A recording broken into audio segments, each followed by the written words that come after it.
Freedom of religion on the Temple Mount? Are you crazy? Well, not for you people. What do I mean, you people? That's what we're going to talk about. See you on the other side.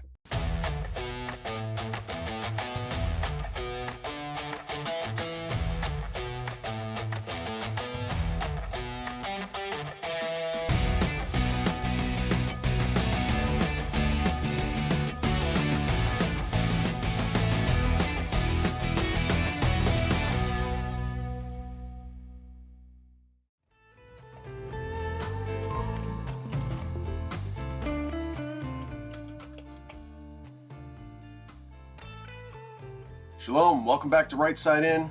I'm your host, Jeffrey Ben Zane.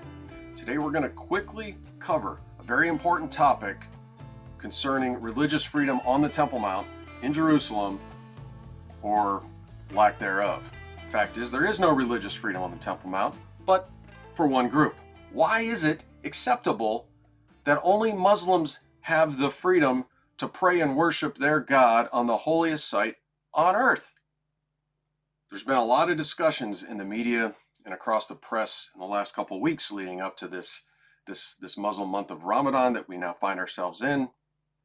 Lots of discussions due to Israeli security concerns on the Temple Mount for this month of Ramadan and whether or not they should restrict access for Muslim worshipers during this period of time. And, you know, this time of year it really does bring out this issue. And most people just want to look the other way. You know, most Christians and Jews don't want to address this topic, right? They've been lulled into believing that the current status quo is acceptable, as if trampling on the most basic human rights for tens of millions of people around the world is acceptable because of what? The threat of violence, right? I mean, that's what we're talking about. Both in Israel and in the U.S., you know, the story is that they're just too afraid of the mob that would ensue if, God forbid, Jews or Christians were permitted to go up on the Temple Mount and pray to their God. Doesn't matter that the Temple Mount is the holiest site on earth and is the holiest site for both Jews and Christians. Oh, you can go up on the Temple Mount, but don't you even dare speak with your Creator while you're up there. No, that's not permitted. That's not permitted for you and me. Now, we all know that Israel retains operational security on the Temple Mount, right? Jordan maintains administrative control, but Israel's responsible for security. You know, so people just want to jump and blame Israel. However, we know that this is the case and this is the acceptable status quo in Israel due to the international pressure on Israel. A majority of that pressure comes directly from none other than the United States of America. Despite the fact that we have freedom of religion in our country, and it's a very important principle, you know, within American society, American government, doesn't matter. Now, leading up to Ramadan, Netanyahu made a very interesting statement, reiterating that Israel has always and will always maintain the freedom of worship for all religions. That is a quote from Netanyahu during a recent security meeting leading up to Ramadan. But you'll notice what Netanyahu did not say is he didn't say freedom of worship for all religions on the Temple Mount. Oh, down the street in Jerusalem, yeah, no problem. Not on the Temple Mount. You know, that was very intentional omission on his part from that statement. But it is the case nonetheless. Jews and Christians are not permitted to even pray.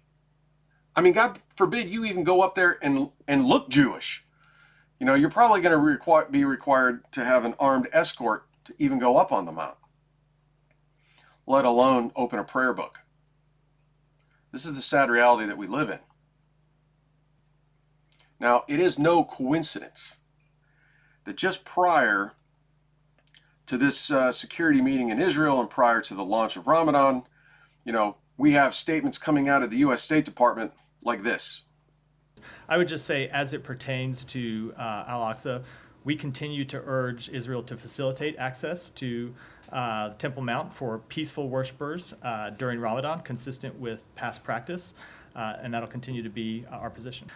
We have urged them that worshipers should have access to Al-Aqsa during Ramadan, and the point that we have made clear to them, that's not just the right thing to do. It's not just a matter of granting people religious freedom that they deserve and to which they have a right, but it's also a matter that directly is important to Israel's security. What Mr. Miller just said was that allowing free access to the Temple Mount is not just the right thing to do. It's not just a manner of granting people religious freedom that they what? Deserve? To which they have a right? What people have this religious freedom? What people deserve to have religious freedom on the Temple Mount? What people have a right? You know, it'd be amazing if he'd come on and clarify those statements, exactly who has a religious right or is deserving of religious freedom. But I highly doubt he's going to be willing to come on here to clarify that for us. But the State Department aside, it just so happens that the United States government has an agency that was established in 1998, okay, more than 25 years ago, for what? For the purpose of ensuring international religious freedom and how that impacts foreign policy. From what I can tell, in the last 25 years, this commission has not even remotely come close to touching this topic of religious freedom on the Temple Mount, regardless of the fact that a majority of the members on the commission are Jewish and Christian. I mean, the current chair of the commission itself is none other than Rabbi Abraham Cooper. What's going on, Rabbi? Hey, how about a little representation here? Why is it such a problem to advocate for religious freedom for Jews on the Temple Mount? Are you kidding me? What's going on? I don't know, maybe they're waiting for Mashiach. Either way, we will definitely extend an invitation out to any of the commissioners on that commission to come on here, maybe present their case. Maybe they are currently working on it. Certainly want to give everybody the benefit of the doubt. Don't hold your breath, but you never know. It is their duty, however, to bring issues like this up to the President of the United States, the State Department, and to Congress. This is why they exist. This is why they have a multi-million-dollar annual budget. So how can you help? There will be a link to the website below. If you're an American, please head over to USCIRF. I don't know how you say it. Head over to their website. You can contact them and send them a message requesting that they advocate for religious freedom for Jews and for Christians to pray and worship the one true God on the holiest site on the face of the planet. You can head over, you can click on Contact Us, and there's the email address, or there's even a phone number. You can give them a call to let them know your concerns. If you are not an American, I imagine that whatever country that you find yourself in probably has a very similar government agency for you to reach out to and voice your concerns as well. We need everybody to speak up. That's the only way this is going to change, right? Nothing's going to happen if we just stay silent. We have to take action. The status quo will not change if we remain silent. Remember, please don't forget to pray for the peace of Jerusalem, pray for the IDF soldiers that are in harm's way, and pray for the return of every single hostage. Don't forget to subscribe, share this video with everybody you know, and turn on those notifications so as new content drops, you'll be the first to know. What are your thoughts? What do you think? Are you okay with the inequality that currently exists? You think the status quo is a good thing?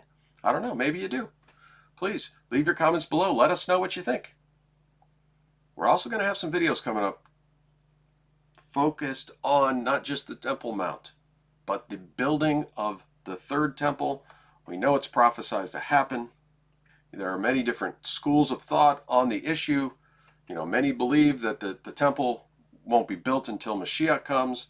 And then, of course, another popular point of view is that no, we need to build the third temple, and that will herald the coming of Mashiach. Who knows? Maybe it's both.